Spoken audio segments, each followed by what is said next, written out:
नमस्कार मित्रों, आचार्य कवि श्री जानकी वल्लभ शास्त्री जी की गीत कला भाग 13 में प्रस्तुत है धूप तरी तिरती कुहरी की झील में गीत की समीक्षा। पंक्तियां थीं, फूल भरे परिमल सूलों के सील में, फूल भरे परिमल सूलों के सील में, धूप तरी तिरती कुहरी की झील में। कदाचित कवि यह कहना चाहता है कि कांटों के स्वभाव में चुभन तो है ही, लेकिन नए उगे नई टहनियों पर नए नए खिले फूल उनमें अपनी सुगंध भरें। अर्थात पुराने की उपेक्षा कर नया अपनी हैकड़ी न दिखाए। हो सके तो उस कठुआए मन में नई तेजी और नई ताजगी भर दे, चुभन को खुशबू में बदल दे। अस्तु, मध्ययुगीन गीतों में जो भाव विह्वलता थी, छायावादी युग के गीतों में वह कल्पना के तारे तोड़ने लगी। ऊंचाई चाहे जितनी भी हो, मध्ययुगीन मार्मिकता इनमें ढूंढे नहीं मिलती। कारण स्पष्ट है, हमारा युग यांत्रिक सभ्यता से आक्रांत है। इसमें हृदय के लिए कोई स्थान नहीं है। वक्ता और श्रोता सब बौद्धिक स्तर पर विचरते होते हैं। निराला और पंत जी के गीत इसके प्रमाण हैं। उनमें काव्य सौंदर्य चाहे जिस कोटि का हो, किंतु प्राणों को छू लेने वाली सहजता नहीं है।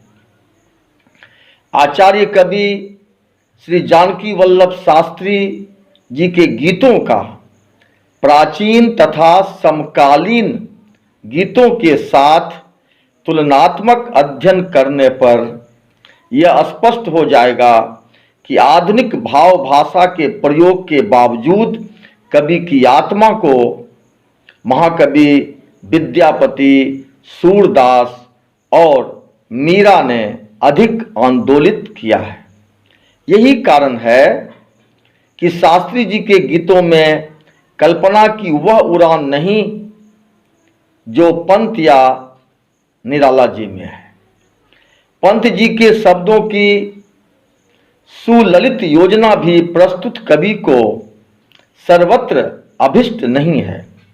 शास्त्री जी ने भावानुसारणी भाषा का प्रयोग किया है, जहां उसके भाव मध्ययुगीन सहजता से मर्म को छूते हैं, वहां उसे बिंबों और प्रतीकों की बौद्धिक योजना रुचिकर नहीं है।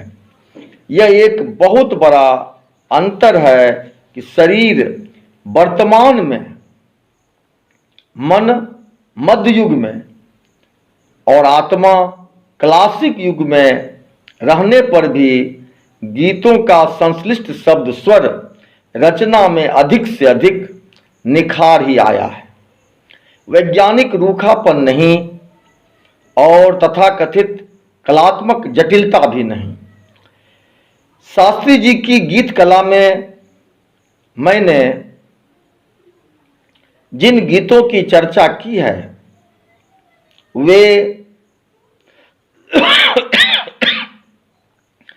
सागर की इनी गिनी लहरें हैं, पावस रस की चंद बूंदे हैं, शरद की चटक चांदनी की छुअन और बसंत की सुगंध के पुलकित अनुभव हैं।